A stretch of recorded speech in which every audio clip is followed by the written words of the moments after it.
Mémoire d'encrier, la maison d'édition de Rodney propose de penser l'autre autrement, l'autre au pluriel, en ouvrant de multiples fenêtres sur le monde, ceci de manière décomplexée. Dans nos sociétés actuelles, rien ne manque, plus que la compréhension. Prochain invité, Paul Bélanger. Paul, il est poète, directeur littéraire des éditions du Noroît. Il consacre une partie de son temps à l'enseignement en donnant des cours et des ateliers de création littéraire à l'Université du Québec à Montréal. Mesdames et messieurs, on accueille chaleureusement Paul Bélanger.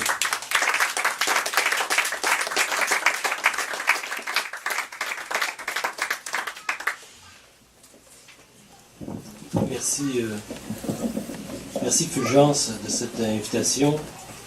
À notre ami Rodney, on ne peut rien refuser.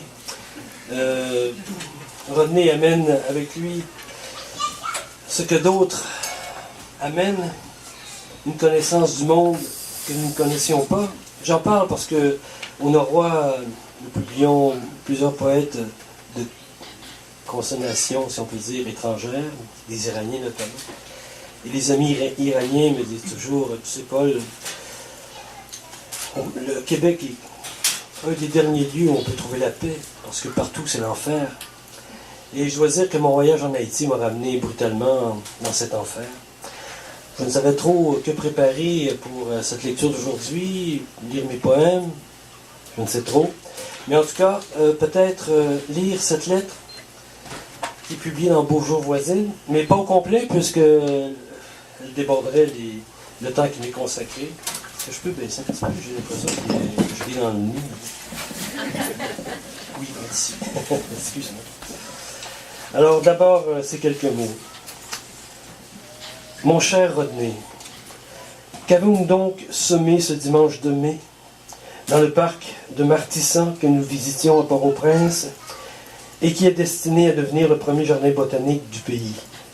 Dans ce bassin en forme d'œuf où chacun pouvait scander un vers, un poème, ou, ce que bon lui semblait, j'avais claironné ce vers de Claude Gauvreau.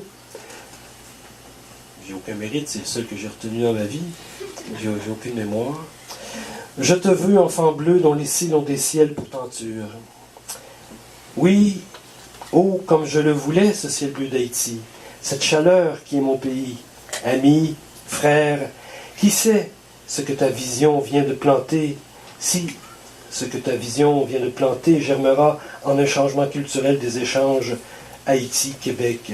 Peut-être est-ce la fin du règne de la peur multiforme vers l'édification d'une relation concrète, d'un échange, malgré l'immense difficulté que cela peut représenter. Peut-être avons-nous semé dans cet œuf haïtien la possibilité d'un espace francophone américain, ce qui devrait être le cas depuis très longtemps, mais nos pays sont aux prises avec leurs propres démons, n'est-ce pas? Et j'entrevois dès maintenant une certaine hostilité de l'institution française à des échanges concrets et soutenus. Qu'importe, le germe est là. Nous avons jeté dans l'œuf phrases, métaphores, comme un gigantesque tressage d'imaginaire et de langage, comme un vrai métissage des Amériques. Et je pense à la lecture qu'a donnée Denis Laferrière en ouverture de la soirée de lecture des Québécois à la Focale du poème de Gaston Miron, Compagnon des Amériques, lequel se trouvait singulièrement transformé par la lecture chaude et généreuse de Denis. Ce poème nous réunit en effet, et de multiples façons, au-delà du chaud et du froid de nos climats, qui nous opposent un peu, sauf peut-être dans leur extrême propre. Dans l'œuf, la forge et la force de nos langages, le froid et le chaud ne peuvent que s'embraser l'un et l'autre. Allons-y d'une Caraïbe à sang-froid, d'une morsure des vents Caraïbes dans l'aube glacée du nord. Les montagnes râpées se fondent à l'escarpement des caps de Port-au-Prince, que je ne connais pas du tout, à vrai dire, bien que la géographie nous aide parfois à mieux saisir la situation, ainsi de ces montagnes et vallées escarpées qui s'enchaînent et s'emboîtent, dans laquelle on sent tout à fait la zone sismique fragile sur laquelle ce territoire est situé, et où un pays s'est constitué contre toute logique d'une certaine façon. Il est vrai qu'une impression de chaos subsiste, au milieu duquel la vie sévit, si j'ose dire, contre toute logique, et déjouant tous les revers de fortune que ce peuple a subis. Et voilà une première leçon, une certitude de l'identité nègre, de l'être haïtien, identité complète d'une indépendance politique qui dure depuis 2 siècles, même si toutes les formes de colonialisme subsistent, comme ailleurs du reste. Je te l'ai dit, là-bas, ami, je sens la naissance du nègre en moi. Après tout, nous étions nègres blancs, en un autre état de colonialisme dont nous sortons à peine, et non sans peine, ajouterai-je.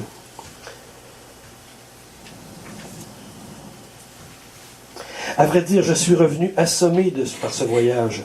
Et en même temps, j'ai compris que nous étions compagnons des Amériques, dans le vrai sens du mot compagnon.